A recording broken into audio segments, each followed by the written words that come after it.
In the last session, I introduced Restoration Age and its dominant trends.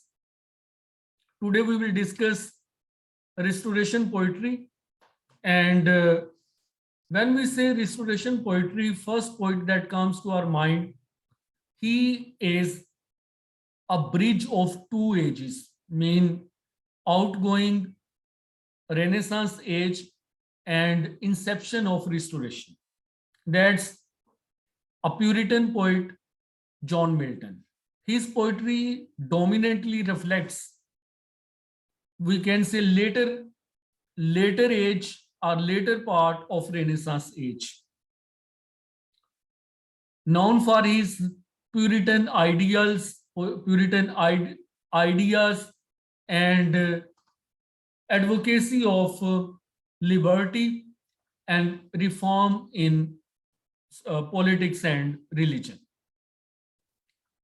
John Milton is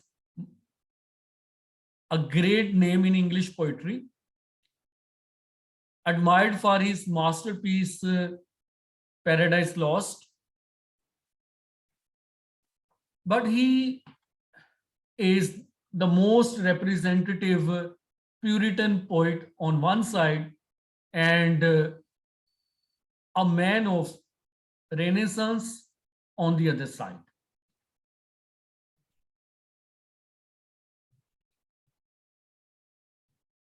John Milton is a significant voice for liberal intelligence of English Renaissance. His work stands for the values of tolerance, freedom, self-determination, and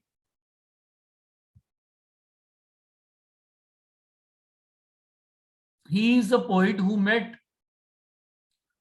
Italian astronomer Galileo Galilei, who had been condemned as a heretic by Catholic Church. But Milton's meeting with Galileo shows that he was not against modern ideas, rather he was welcoming those ideas. Milton early poetry is admired for his sonnets and elegies. My 24th birthday and On His Blindness are often referred and appreciated.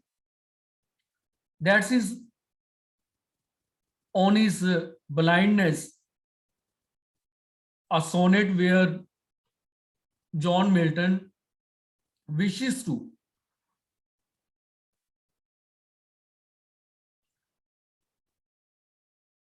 perform a great task, and that desire is to write an epic, that's Paradise Lost.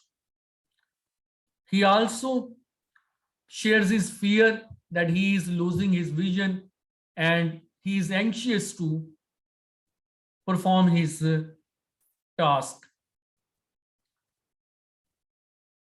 Second, that's his determination, which he shows in his On My 24th birthday. And again, determination is to serve the God.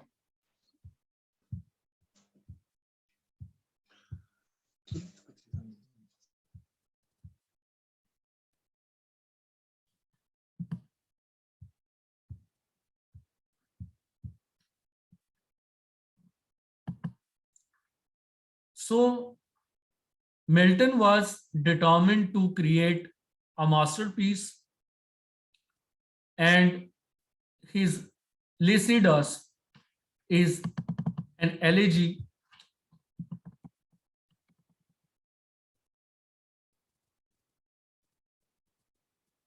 that is in commemoration of his Cambridge friend Edward King. And he shows his own reflection over the topics like mortality, ambition, and optimism.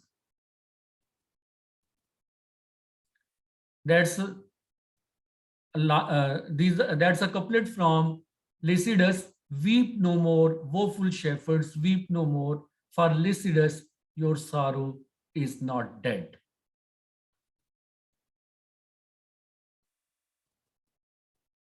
Milton wrote poetic drama as well.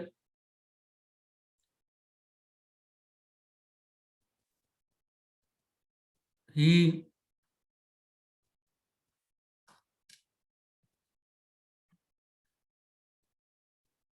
Areopagitica is his dramatic work.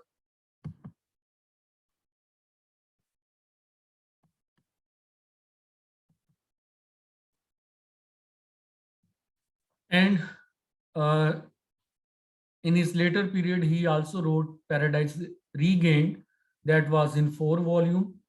But his masterpiece is an epic in 12 volumes. That's Paradise Lost. He wrote this epic over the decades, and he dictated that epic to his wife, because he was blind when he composed that epic, and it was completed in 1660 but published in 1667. We can say that was the time when monarchy was restored, and Milton, who was an ardent opponent to monarchy, and he was ardent critic of kingship and torchbearer of liberty, and that claim human beings are free by nature. So he had to face the hard time. He was put into prison when King Charles II came into power. हम समझ सकते हैं कि एक शख्स बुढ़ापे में है, आंखों से अंधा है, और उस वक्त जो है उसको जेल में बंद किया गया है, और इस वजह से कि वो किंग के साथ जो है अपना डिफरेंस ऑफ ओपिनियन रखता है, और जो कॉमनवेल्थ पीरियड था, प्यूरिटन का जो ग्लोरियस पीरियड था, वो उसका सपोर्टर था। उसने ड्राइडन की तरह नहीं किया कि पहले तो लॉर्ड प्रोटेक्टर की डेथ पे एंड्रयू मॉर्वल, जॉन मिल्टन और जॉन ड्राइडन ये जब पोइट्री कर रहे थे, तो सबसे बड़ी जो पोइम जो है उस मौके पर कही थी वो ड्राइडन ने की। लेकिन चार्ल्स सेकंड के पावर में आने के बाद Dryden became supporter of kingship, supporter of monarchy. But Milton continued to oppose monarchy and support his Puritan ideals of liberty, freedom, and opposition to king.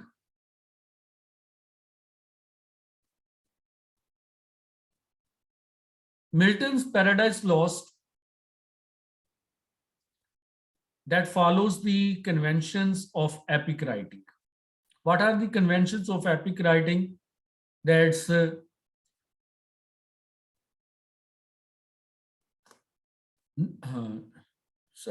that's stating the topic,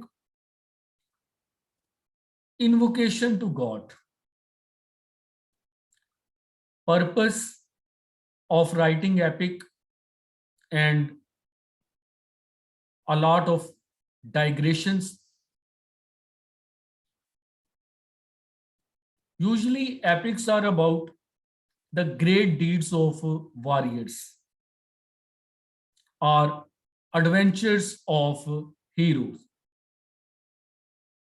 Milton's Paradise Lost follows the conventions of epic writing in this way, as it opens with the glorious idea that sink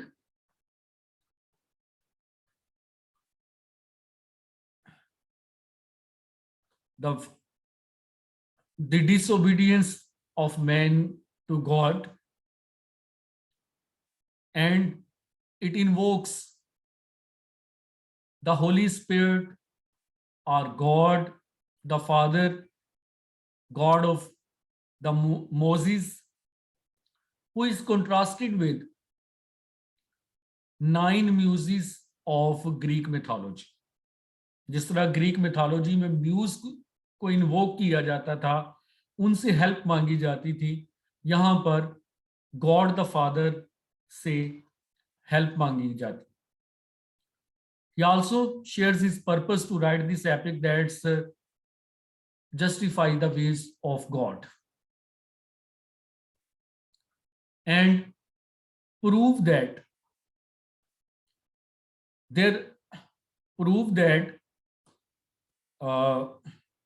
it was not fall of man. Fall of man was actually an opportunity to prove that man deserves that greatness.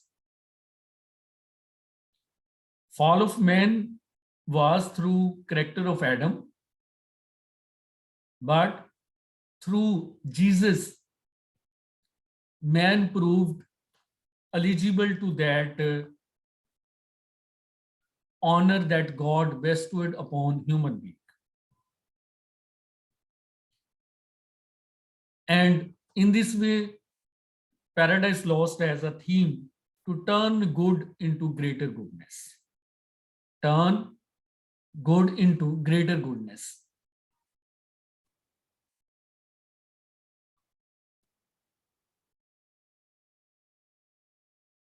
It has countless examples of extended metaphors and digressions, and speak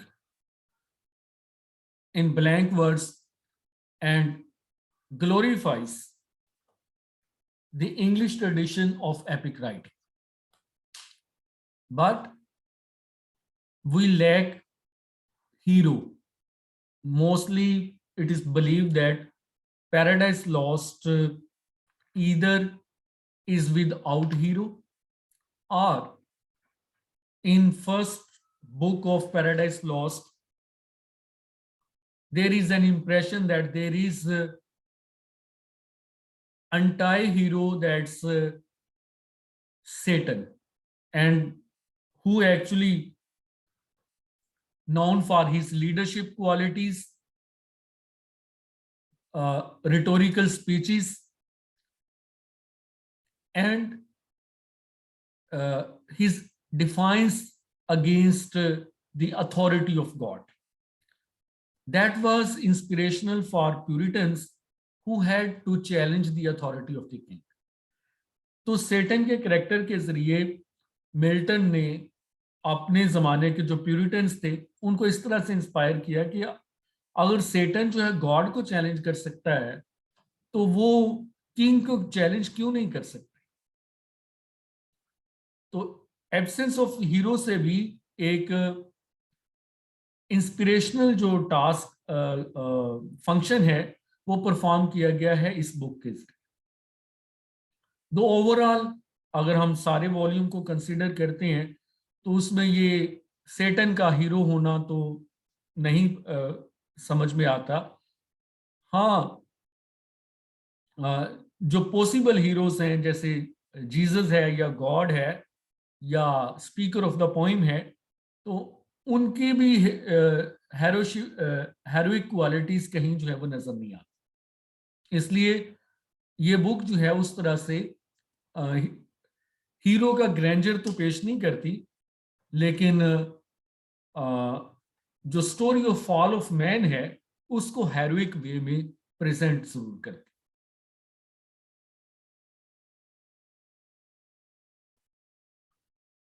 For many, critics like our poet, including William Blake, P.B. Shelley, Satan is the hero of Paradise Lost. Satan asserts his own freedom in his reasoning between heaven, from which he is expelled, as Adam and Eve are from the Garden of Eden and hell, and where he will be free and reign supreme. There are famous quote of this first book: the mind is its own place and in itself can make a heaven of hell a hell of heaven. The mind is its own place and in itself can make a heaven of hell a hell of heaven. What matter where, if I be still the same, and what I should be all but less than he whom thunder has made greater. Here at least we shall be free. The Almighty has not built here for his envy, will not drive us hence. Here we may reign secure, and in my choice, to reign is worth ambition, though in hell, better to reign in hell than serve in heaven. To reign in worth ambition, though in hell, better to reign in hell than serve in heaven. That is on one side a puritanical ideal, on the other side that's the Renaissance spirit कि आपका जो बहुत ऊंचा ambition होना चाहिए और उस आपको किसी की कीमत पे आपने एम्बिशन को गिव अप नहीं करना चाहिए और उसको जो है परसू करना चाहिए. ये रेनेसांस का वो थॉट है जो पैराडाइज लॉस्ट में रिफ्लेक्ट होता है इन लाइनों में जो अभी मैंने कोट की.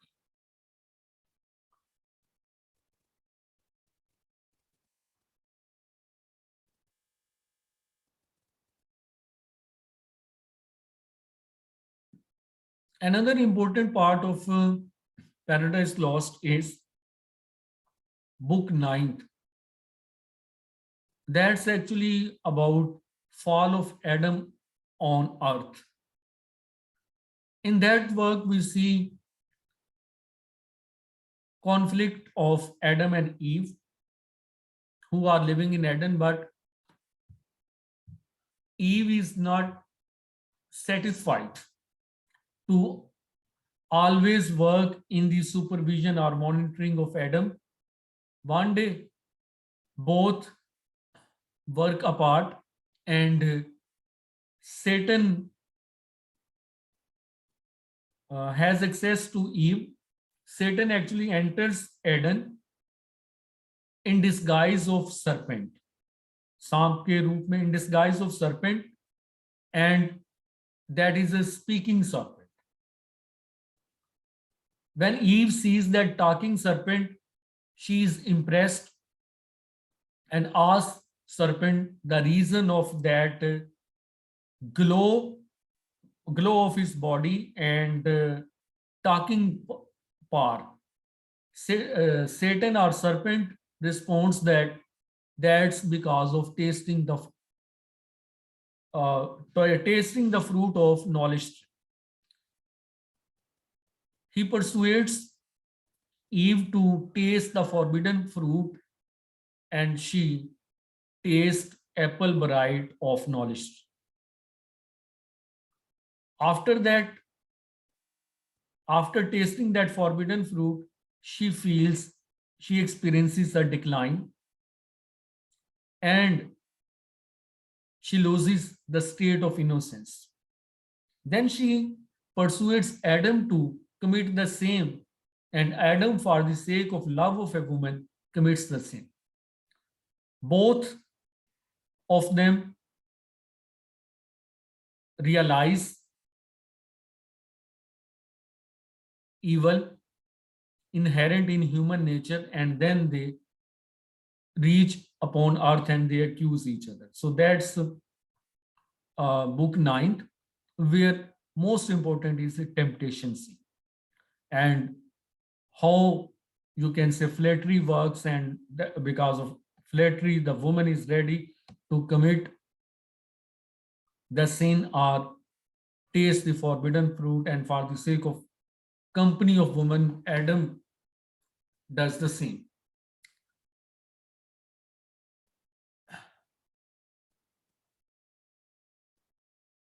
both work, we can say we should focus regarding certain codes as well as ideas of ideas of human nature reflected in these two, mean book 1 and book 9.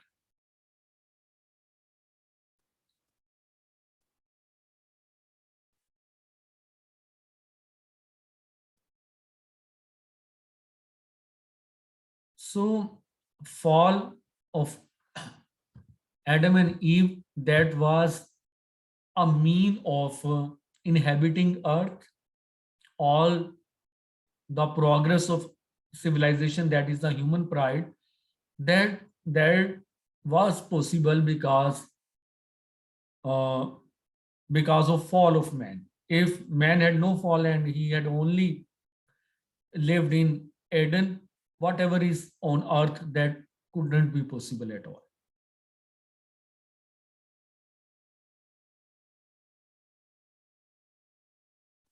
Milton also wrote Samson Agonistic is a verse drama, and there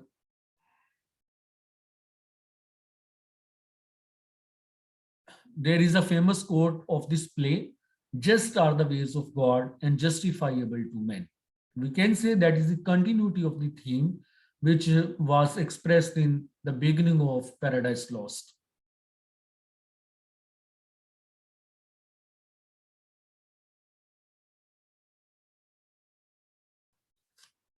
Paradise Regained, that is a sequel of Paradise Lost, that was about Jesus, and it couldn't be completed. It was only in 4 volumes, and its quality is not so remarkable as the quality of the Paradise Lost.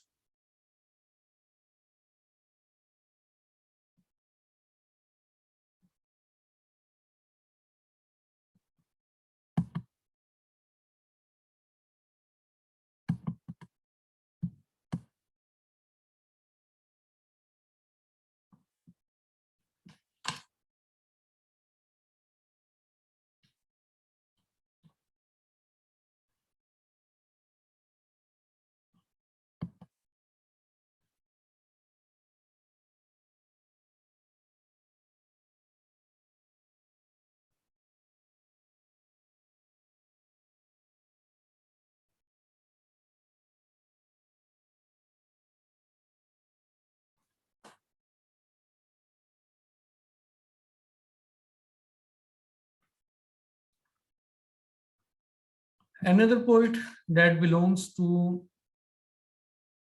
the same era, that's John Bunyan, and known for his The Pilgrim's Progress, you can say, and a prototype of allegorical work that was widely read text of English literature. That is a moral fable, that's an allegory, that's a dream vision, and pilgrim is on his journey from this world to that which is to come.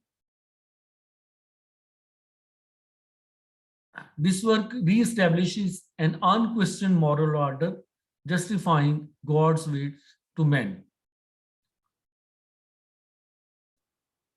The author has a dream in which the hero's name is Christian, undergoes his pilgrimage through life, leaving his wife and family in the city of destruction. He visits the Slough of Despond, the valley of the shadow of death, Vanity Fair, Doubting Castle, and encounters such figures as Mr. Worldly Wiseman and Giant Despair. In the meantime, his wife and children, accompanied by Great Heart, followed a similar pilgrimage to the same destination, the Celestial City. The, even the very name of the characters are symbolic and suggestive, and the journey which they make. And it reminds the readers Renaissance tradition of morality play where good and evil was personified.